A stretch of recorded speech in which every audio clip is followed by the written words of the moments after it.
సింహాచలం క్షేత్రంలో వరాహ లక్ష్మీ నరసింహస్వామి వారు వెలిసి ఉన్నారని సంగతి అందరికీ తెలుసు. అయితే ఈ ఆలయం గురించి 10 ఆసక్తికరమైన విషయాలు ఈరోజు వీడియోలో తెలుసుకుందాం. అంతేకాదు లాస్ట్లో ఆలయం యొక్క చరిత్ర, చందనోత్సవం ఎందుకు అక్షయ తృతీయ రోజునే జరుపుతారు, దాని వెనుక ఉన్న కథ గురించి అన్నీ సవివరంగా తెలుసుకుందాం. వీడియో పూర్తిగా చూడండి. ముందుగా ఈ ఆలయం యొక్క ప్రత్యేకతలు తెలుసుకుందాం. మొదటిగా ఇక్కడ ఉండే నరసింహస్వామి వారి యొక్క రూపం గురించి తెలుసుకుందాం. విష్ణుమూర్తి దశావతారాల్లో 2 అవతారాలైన వరాహ, నరసింహ అవతారాలు 2 కలిసి వరాహ నరసింహుడుగా కనిపించడం సింహాచల క్షేత్రం యొక్క ప్రత్యేకత.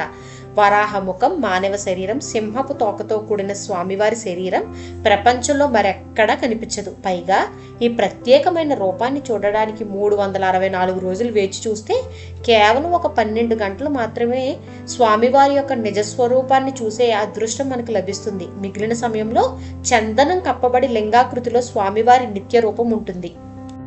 రెండవ ఆసక్తికర విషయం కప్ప స్తంభం. శ్రీ వరాహ లక్ష్మీ నరసింహస్వామి దేవాలయంలో ఉన్న ఈ కప్ప స్తంభానికి మూల విరాట్కి ఉన్నంత ప్రఖ్యాత ఉంది. దేవాలయపు గర్భగుడికి ఎదురుగా ఉన్న ప్రాకారంలో ఈ కప్ప స్తంభం ఉంటుంది. అసలు ఈ కప్ప స్తంభం ఏంటి, కప్పలు ఎక్కువగా ఉంటాయి అనుకుంటున్నారేమో. కాదు, సంతాన గోపాల యంత్రాన్ని ప్రతిష్ఠించిన పైన ఈ కప్ప స్తంభాన్ని ఏర్పాటు చేశారు. అందుకే ఈ స్తంభాన్ని కౌగలించుకున్న దంపతులకు సంతాన సౌభాగ్యం కలుగుతుందని భక్తుల యొక్క నమ్మకం. సంతానం కోసం మాత్రమే కాకుండా మానవ సహజమైన కోరికలు ఏమైనా కోరుకుని ఈ స్తంభాన్ని ఆలింగనం చేసుకుంటే, మొక్కులు చెల్లిస్తే కోరికలు నెరవేరుతాయని భక్తుల యొక్క విశ్వాసం. వాస్తవానికి ఇక్కడ కప్పము అంటే మొక్కుబడులు చెల్లించినందున కప్పము స్తంభము అని పిలిచేవారట. కాలక్రమేణా మన వాళ్ళు దాన్ని కప్ప స్తంభం చేసేసారన్నమాట. ఇంకా 3 ముఖద్వారం. సింహాచల దేవాలయం మిగిలిన అన్ని దేవాలయాలు ఉన్నట్టుగా తూర్పు ముఖంగా ఉండదు, పడమర వైపు ముఖద్వారంగా ఉంటుంది. ఇది ఎందుకు ఉంటుందంటే, సాధారణంగా తూర్పున ముఖద్వారం ఐశ్వర్యాన్ని ప్రసాదిస్తే పడమర ముఖద్వారం విజయాన్ని ఉసుకుతుందని నమ్మకం. అందుకని ఈ క్షేత్రం అలా ఉంటుందట. ఇక 4 ఆదాయం గురించి మాట్లాడుకుంటే అందరికీ బాగా తెలిసింది తిరుపతి యొక్క ఆదాయం మాత్రమే. కానీ ఇది దక్షిణ భారతదేశంలోని ముఖ్యమైన వైష్ణవ పుణ్యక్షేత్రాల్లో ఒకటి మాత్రమే కాకుండా సింహాచలం తిరుపతి తర్వాత అత్యధిక ఆదాయం కలిగిన దేవాలయం అంట. ఇక్కడ విశేషత ఏంటంటే, సంవత్సరం పొడవునా స్వామిని చందనం పూతతో కప్పి ఉంచుతారు. కానీ వైశాఖ శుద్ధ తదియ రోజున మాత్రమే, అంటే అక్షయ తృతీయ అని మనం అంటాం, అదే రోజు బంగారం కొనడానికి జనాలు వెళ్తారు. కానీ ఇదే రోజున చందనం తొలగించి స్వామివారి నిజరూప దర్శనం కలిగిస్తారట. దీనినే చందనోత్సవం అంటారు. ఇదే రోజు లక్షలాది భక్తులు స్వామివారి దివ్యమూర్తిని దర్శించుకునేందుకు తరలి వస్తారట. ఇక 5వ ఆసక్తికర విషయం సింహగిరి జలధారలు. సింహాచలం కొండల మధ్యలో దేవుని గుడి ఉంటుంది. ఇది చూడడానికి చాలా అందంగా ఉంటుంది. సింహగిరి జల సమృద్ధి గల ప్రాంతం. ఈ కొండలపై సహజ సిద్ధమైన జలధారలు ఎన్నో ఉన్నాయి. వీటిలోని కొన్ని ముఖ్యమైన జలధారల గురించి ఇప్పుడు తెలుసుకుందాం. గంగధార, ఆకాశధార, చక్రధార, మాధవధారలు. భక్తులు ఈ ధారలలో స్నానం చేసి దైవ దర్శనం చేసి తరిస్తారట. స్వామికి తలనీలాలు సమర్పించుకున్న భక్తులు సమీపంలోని గంగధారలో స్నానం చేసి దైవ దర్శనానికి వెళతారు. ప్రధాన దేవాలయానికి ఈశాన్య భాగంలో సహజ సిద్ధమైన నీటి సెలయేరు ఉంది. స్వామి కళ్యాణం తరువాత ఈ ఘట్టంలో స్నానం ఆచరిస్తాడట. ఈ ధారపై యోగ నరసింహస్వామి విగ్రహం కూడా ఉంటుందట.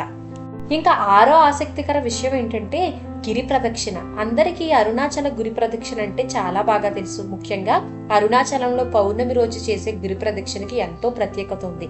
కానీ సింహాచలంలో కూడా గిరి ప్రదక్షిణ ఉన్నదన్న సంగతి మీకు తెలుసా? ఆషాఢ శుద్ధ చతుర్దశి నాడు రాత్రి సింహగిరి మెట్ల వద్ద ప్రారంభించి కాలినడకన సింహగిరి చుట్టూ ప్రదక్షిణ చేసి కొండపైన స్వామిని దర్శించడం. ఆషాఢ పౌర్ణమి నాడు గిరి పౌర్ణమిని సింహాద్రి అప్పన్న ఉత్సవంగా చేస్తారట. కొండ దిగువన ఉన్న తొలి పావంచ దగ్గర నుంచి భక్తులు గిరి ప్రదక్షిణ మొదలు పెడతారు.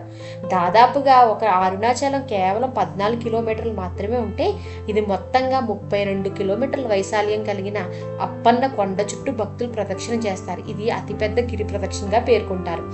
గిరి ప్రదక్షిణ చేసే భక్తులు మరునాడు ఆలయంలో అప్పన్నను దర్శించుకుంటారు. కొండ చుట్టూ తిరగలేని భక్తులు ఆలయంలోనే ప్రదక్షిణ చేస్తారు.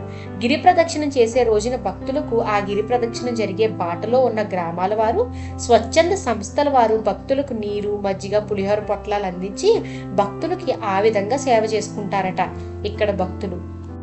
ఇక 7వ ఆసక్తికర విషయం గురించి తెలుసుకుందాం. విగ్రహాన్ని సంవత్సరం కాలం పాటు చందనంతో కప్పి ఉంచడానికి కూడా కారణం ఉంది. అదేంటి ఇప్పుడు చూద్దాం.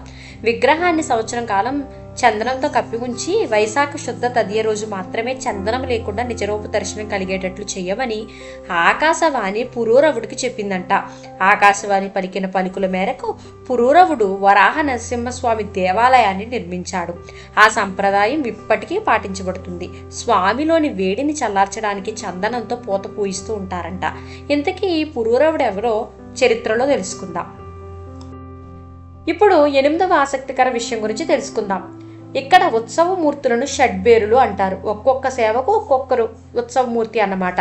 ఉదాహరణకు గోవిందరాజులు, కౌతకమూర్తి మొదన గోపాలుడు, శయనమూర్తి వేణుగోపాలుడు, స్నపన అనగా స్నానం చేసే మూర్తి యోగానంద నరసింహుడు, బలిమూర్తి సుదర్శన చక్ర పెరుమాల్.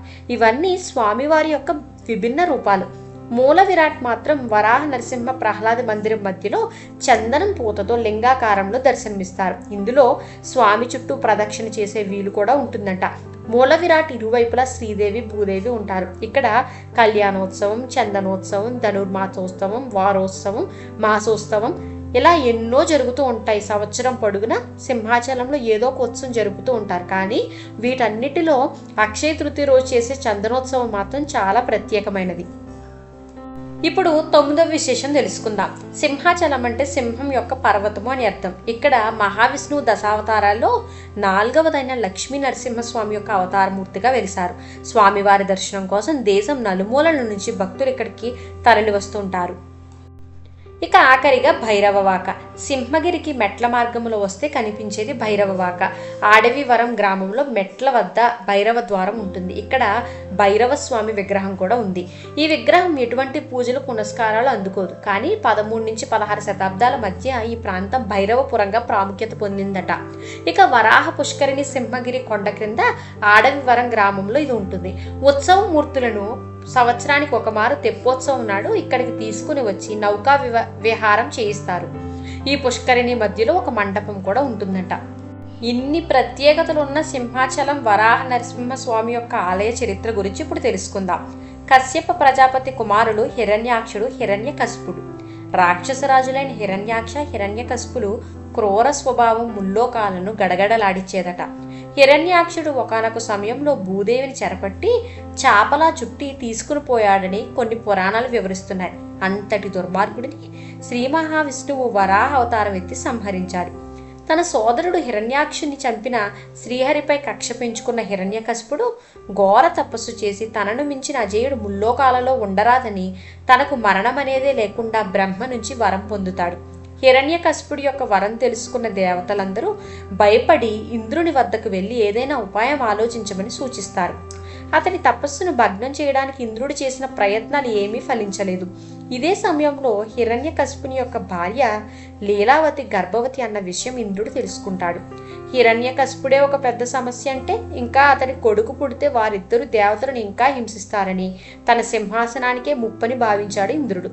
మాయారూపంలో లీలావతి దగ్గరకు చేరి ఆమెను దేవలోకానికి తీసుకుని పోతుండగా దారిలో నారద మహర్షి కనిపించి ఇంద్రుని వారించాడు. ఓ గర్భిణిని చెరపెట్టి తీసుకుని పోతావా, ఇంత నీచానికి దిగజారుతావా అని నేను అనుకోలేదని గద్దించాడు. తాను దురుద్దేశంతో అలా చేయడం లేదని, దేవతల యొక్క క్షేమం కోసమే అలా చేయాల్సి వచ్చిందని ఇంద్రుడు సమాధానం చెప్తాడు. అయితే ఆమె గర్భంలో ఉన్నది రాక్షసుడు కాదని, ఒక గొప్ప హరిభక్తుడనే విషయాన్ని నారద మహర్షి వెల్లడించాడు. ఆ తరువాత లీలావతికి ప్రహ్లాదుడు జన్మించాడు. పుట్టుకతోనే హరిభక్తుడైన ప్రహ్లాదుని మనస్సు మార్చడానికి హిరణ్యకశిపుడు చేయని ప్రయత్నం అంటూ లేదు. సామభేద దండోపాయంతో చేసిన ప్రయత్నాలు ఫలించకపోవడంతో కుమారుని సముద్రంలో పడవేయించి పైకి లేవకుండా పర్వతాన్ని వేయించాడట. అంతటి దుర్మార్గుడు హిరణ్యకశిపుడు. అయితే శ్రీహరి మాత్రం తన భక్తులను అలా వదిలేస్తాడా? శ్రీహరి వచ్చి తన భక్తుడిని రక్షించుకున్నాడు. ఆ సముద్రమే విశాఖపట్నం వద్ద గల బంగాళాఖాతమని చెప్తారు. ఆ పైన వేసిన పర్వతమే సింహాచలం పర్వతమని చెప్తారు. చివరికి చంపించేందుకు కూడా ప్రయత్నిస్తాడు. హిరణ్యకశిపుని చంపిన విచిత్ర అవతారమే నరసింహ అవతారం. ప్రహ్లాదుని కోరిక మేరకు హిరణ్యాక్షిని సంహరించిన వరాహమూర్తి, హిరణ్యకశిపుని చంపిన నరసింహమూర్తి లక్ష్మీదేవితో కలిసి సింహాచల క్షేత్రంలో శాంతమూర్తిగా ఉంటానని అభయమిచ్చాడట. స్వామి రూపం సింహాచలంలో వరాహముఖం, నరుని శరీరం, తెల్లని జూలు, భుజంపై తోక, 2 చేతులు, భూమిలో దాగి ఉన్న పాదాలు. ఈ నిజరూప స్వామి యొక్క దర్శనం అక్షయ తృతీయ నాడు మాత్రమే కొన్ని గంటల సేపు చందనం తొలగించగా దొరుకుతుంది. ఆ వేళకు లక్షలాది మంది భక్తులు వచ్చి స్వామిని దర్శించి తరిస్తారు. టన్నుల కొద్దీ చందనం మొక్కులు తీర్చుకుని మళ్ళీ అర్చనాదులు పూర్తి చేసి దర్శన భాగ్యం భక్తులకు కల్పించి తిరిగి చందనం లేపనం చేయడం ప్రారంభిస్తారట. తర్వాత స్వామిని లింగాకారుడుగా దర్శనం ఇవ్వడం అద్వైత దర్శనానికి ప్రతీక. ఇప్పుడు సింహాచలం యొక్క స్థల పురాణం గురించి తెలుసుకుందాం. ఇందులోనే అక్షయ తృతీయ నాడే చందనోత్సవం ఎందుకు జరుపుతారన్న విషయం కూడా ఈ కథలోనే వస్తుంది. స్థల పురాణం ప్రకారం ప్రహ్లాదుడు ఇక్కడ మొట్టమొదటిగా వరాహ నరసింహస్వామి విగ్రహాన్ని ఆరాధించాడు. ఆ తరువాతి కాలంలో చంద్రవంశానికి చెందిన పురూరవ చక్రవర్తి తన పుష్పక విమానంలో ఊర్వశితో కలిసి ప్రయాణిస్తూ ఉండగా ఆ విమానం హఠాత్తుగా సింహగిరిపైకి వచ్చేసరికి ఆగిపోతుంది. దీంతో ఊర్వశి తన దివ్య దృష్టి ద్వారా ఈ కొండ అత్యంత మహిమాన్వితమైనదని పురూరవ చక్రవర్తికి వివరిస్తుంది. ఆ రాత్రికి వీరు అక్కడే బస చేయగా సింహగిరిపై ఒక లోయలో ఉన్న సింహాద్రినాథుడు పురూరవ చక్రవర్తికి కలలో సాక్షాత్కరించి తాను ఇక్కడే కొలువై ఉన్నానని, వెలికి తీసి గొప్ప ఉత్సవం జరిపించాలని కోరాడట. స్వామి కలలో చెప్పినట్లు పురూరవ చక్రవర్తి సింహగిరి లోయలోని ఎంత వెతికినా ఫలితం ఉండదు. మరోసారి దివ్యవాణితో తాను 12 అడుగుల పుట్టలో ఉన్నానని వెలికి తీయాలని ఆదేశించాడట. దీంతో స్వామి యొక్క విగ్రహాన్ని వెలికి తీసిన పురూరవ చక్రవర్తి అత్యంత వైభవంగా చందనోత్సవాన్ని నిర్వహించినట్లు చరిత్ర చెబుతుంది. పైగా ఈ విగ్రహం దొరికినది కూడా అక్షయ తృతీయ రోజునేనంట. అందుకే అక్షయ తృతీయ రోజు మాత్రమే చందనోత్సవం జరిపిస్తారు. స్వామి 12 అడుగుల పుట్టలో లభ్యం కావడంతో అందుకు తగినట్లుగానే ఉత్సవం తదుపరి దశల వారీగా 12 మణుగుల చందనాల్ని, అంటే దాదాపుగా 500 కేజీల చందనాన్ని సమర్పించడం జరుగుతుందని చెబుతారు.